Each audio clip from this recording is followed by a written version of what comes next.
শেষখানে কে এলো তোমারও কবর আছে। আয়া তো আল্লাহ কইছে আমরা করতাম না, আল্লাহ করব। আমরা করতাম কে? আল্লাহ বলেন ওয়ামান আরাদা যিকরি।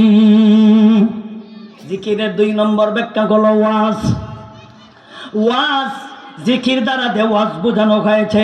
আল্লাহর একখান আয়াতে বলেছেন নবীকে সম্বোধন করে ফাযাক্কির ফাইন্নায যিকরা তানফাউল মুমিনিন।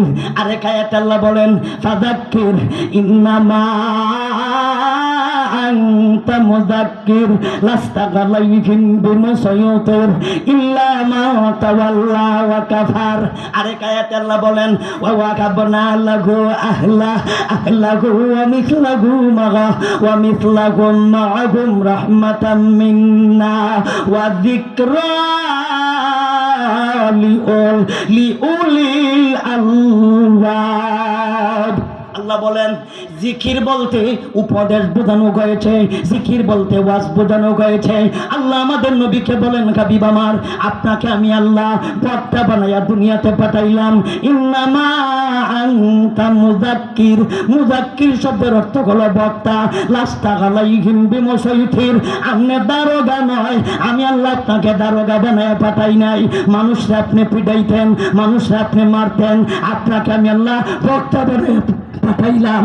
আপনার দায়িত্ব হইল ওয়াজ করা, আপনি মানুষদেরকে ওয়াজ করেন। ফাযাক্কির শব্দের অর্থ হলো আপনি ওয়াজ করেন। যিকরা আল্লাহ বলেন ওয়া যিকরা বিউলিল আলবাব। 23 নম্বর কালাম সূরা সাদ আয়াত নম্বর 43। আয়াত নম্বর কত? 43। আল্লাহ বলেন ওয়া যিকরা বিউলিল আলবাব। ওই সমস্ত মানুষের জন্য হলো উপদেশ যাদের মাথায় গিলু আছে, যাদের মাথায় কিছু বিভাগ বুদ্ধি আছে, যাদের মাথার তার ঠিক আছে, যাদের মাথার নাকগুলি আপনার ঠাইট আছে, যারা তার সিরা নাক দিলা, এরা ওয়াজ দ্বারা উপকৃত হবে না। এদের দ্বারা কোনো উপদেশ নাই, এদের কোনো ওয়াজ নসিহত নাই, কারণ এরার মাথায় কাজ করে না, তার মার জায়গায় নাই, এরা ওয়াজ শুনবে না। ওই সমস্ত মানুষের জন্য উপদেশ যাদের মাথায় গিলো আছে। আমার কথাগুলি বুঝতে হলে একটু হইলো কিছু জানা থাকতে হবে, কারণ আমি তো আগেই কইছি এ লুকাতারে কোনো কথা কই না, আয়াতের ভিতরে থাইকা বাকিরা আমি যাই না। কিন্তু যাই যদি আমরা অন্যান্য আয়াতে উদাহরণের জন্য যাব। কোরআনের বাইরে একটা কথা বলতাম না। কোরআনের বাইরে যাওয়ার আমার টাইম নেই, তো আমারও টাইম নেই। কোরআনের বাহিরে যাওয়ার আমারও টাইম নেই। কিন্তু এত সমস্ত ওয়াজ, এত সমস্ত উপদেশ, এত সুন্দর কথা আমি কেন লাগিয়া গিয়া ইচ্ছা করতাম, কেন লাগিয়া গিয়া অত দূর যাইতাম, কেন লাগিয়া আমার মাথায় ধরে না এগুলি কঠিন কঠিন ওয়াজ করতাম। আল্লাহর কথা কি ভালো লাগে না? আল্লাহ তো নিজেই আর এক আয়াতে বলেন ওয়ামান আসদাকু মিনাল্লাহি কিলা। আমি আল্লাহর চাইতে ভালো কথা বলনেওয়ালা কে আছে? ওয়ামান আসদাকু মিনাল্লাহি কিলা। আমার চাইতে ভালো কথা বলেন না কেলা। আপনারা আঞ্চলিক ভাষায় কইনি কেলা।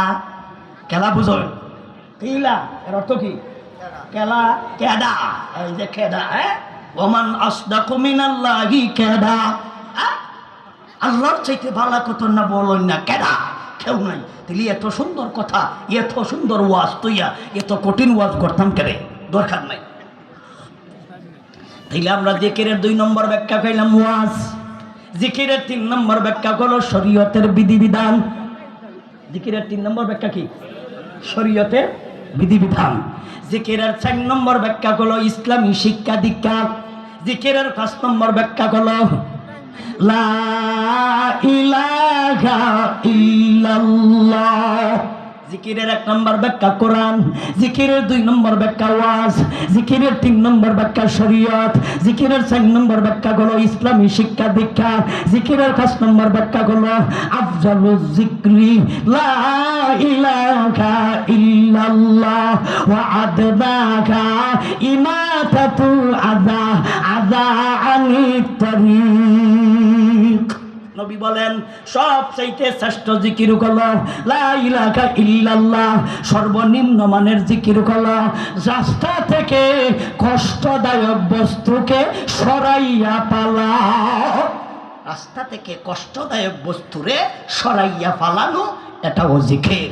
আমরা তো মনে করি লা ইলাহা ইল্লাল্লাহ, লা ইলাহা ইল্লাল্লাহ ইদার নাম ওই জিকির। না রে না, শুধু ইদার নাম জিকির না, কোরআন পড়াও জিকির, কোরআন শোনাও জিকির।